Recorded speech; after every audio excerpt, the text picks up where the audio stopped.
Assalamualaikum warahmatullahi wabarakatuh.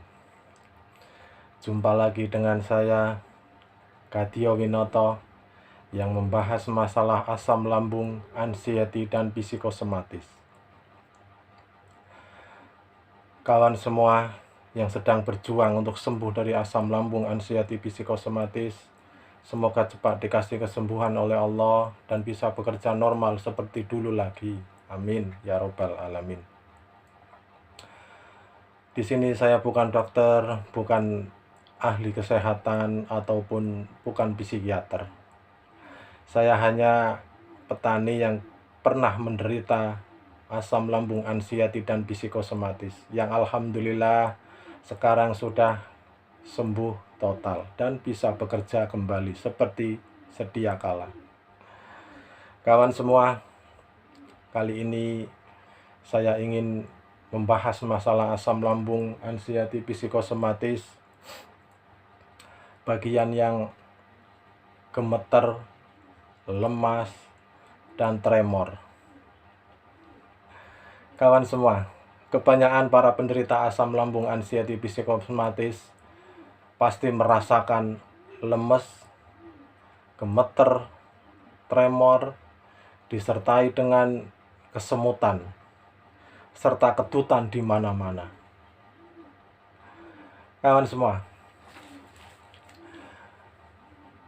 kenapa hal itu terjadi, kawan?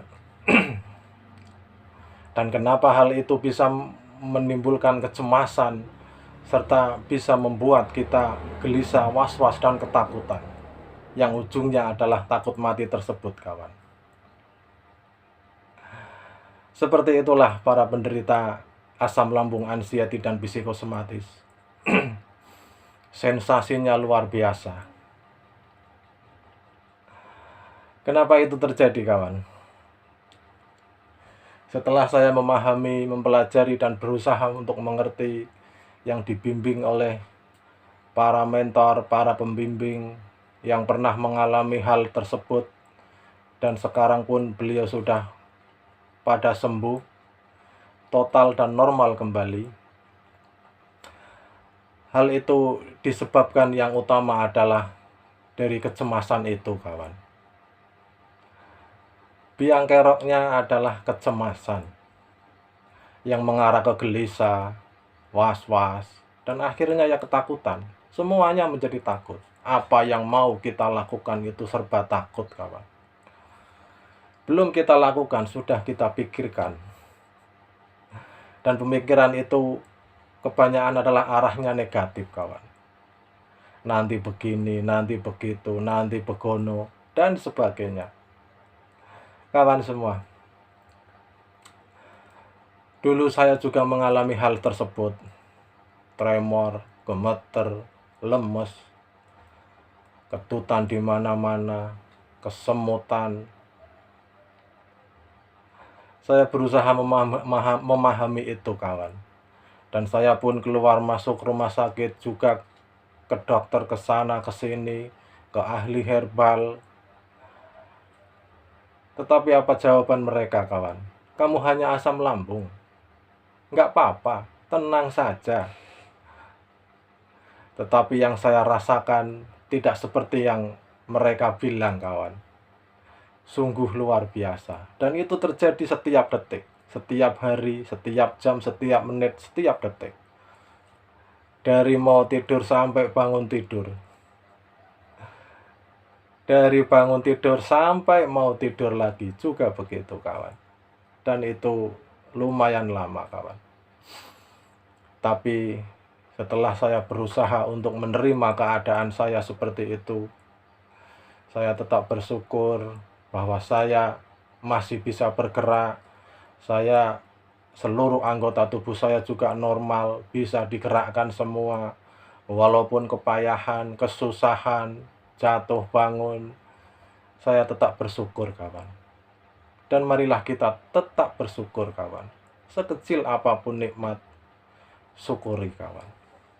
Karena itu yang akan membuat kita menjadi obat penenang yang secara tidak langsung akan menjadi besar nanti, dan semuanya akan teratasi, kawan. Sabar saja kawan. Ikhlaskan. Relakan apa yang hilang dari diri kita. Jangan dipikirkan. Pikirkan saja hal sekarang. Yang kita lakukan sekarang. Jam ini kawan. Lakukan yang terbaik kawan.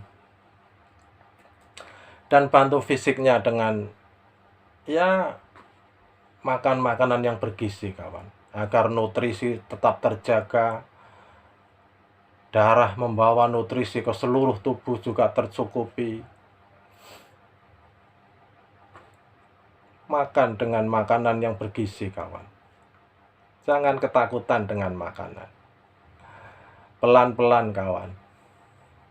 Coba saja apa yang mau kita makan. Coba saja, enggak apa-apa kawan. Selama itu masih dibilang halal, coba saja kawan. Sedikit demi sedikit, insya Allah mental kawan-kawan juga akan kuat lagi kawan. Kenapa saya bilang seperti itu? Karena saya dulu juga seperti itu kawan. Saya belajar mencoba mencicipi sedikit demi sedikit. Lama-lama juga menjadi bukit kawan.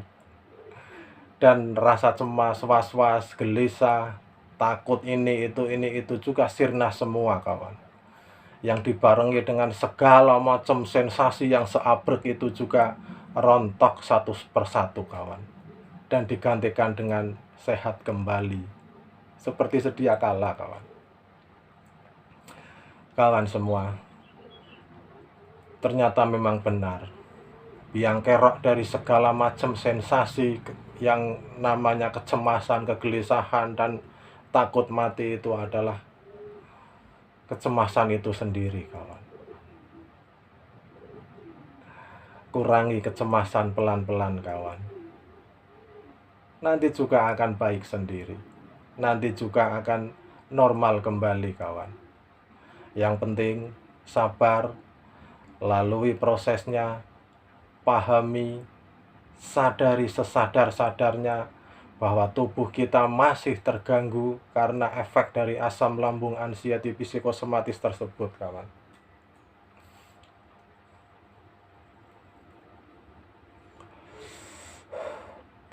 Kawan semua, dulu bisa dibilang saya juga menghabiskan obat. Ya mungkin kalau dihitung-hitung satu kantong kresek gede itu kawan. Selama 1,5 tahun saya mengkonsumsi obat kawan. Dan alhamdulillah setelah saya mengerti, karena obat juga tidak terlalu banyak berefek kepada tubuh dalam penyembuhan, saya pelan-pelan mulai memahami dan mengerti bahwa ini memang dari kecemasan. Karena dulu tubuh saya, seluruh organ tubuh saya di rumah sakit dicek oleh dokter dengan alat-alat medis mereka. Normal semua kawan. Berarti itu fix dari pikiran kita. Kawan semua, sabarlah. Lalui prosesnya. Insya Allah akan normal kembali kawan. Jangan berpikir lama, sebentar, ataupun cepat sembuh kawan. Lalui saja prosesnya, sembari kita memahami apa yang terjadi dalam diri kita. Jangan keluar untuk menyalahkan ini itu atau siapapun kawan. Korek diri sendiri. Kenapa ini terjadi pada diri saya? Perbaiki diri sendiri kawan. Teruslah bersyukur. Semua ada hikmahnya kawan. Ambil positifnya. Itu saja yang bisa saya sampaikan hari ini kawan. Semoga sedikit atau banyak bisa membantu menemani kawan semua yang sedang berjuang untuk sembuh dari asam lambung, anxiety, dan psikosomatis. Dan semoga kawan juga bisa memahami apa yang saya sampaikan sekelumit cerita tentang dulu ketika saya masih sakit ini kawan. Dan semoga kawan semua cepat dikasih kesembuhan oleh Allah. Terima kasih atas atensinya. Assalamualaikum warahmatullahi wabarakatuh.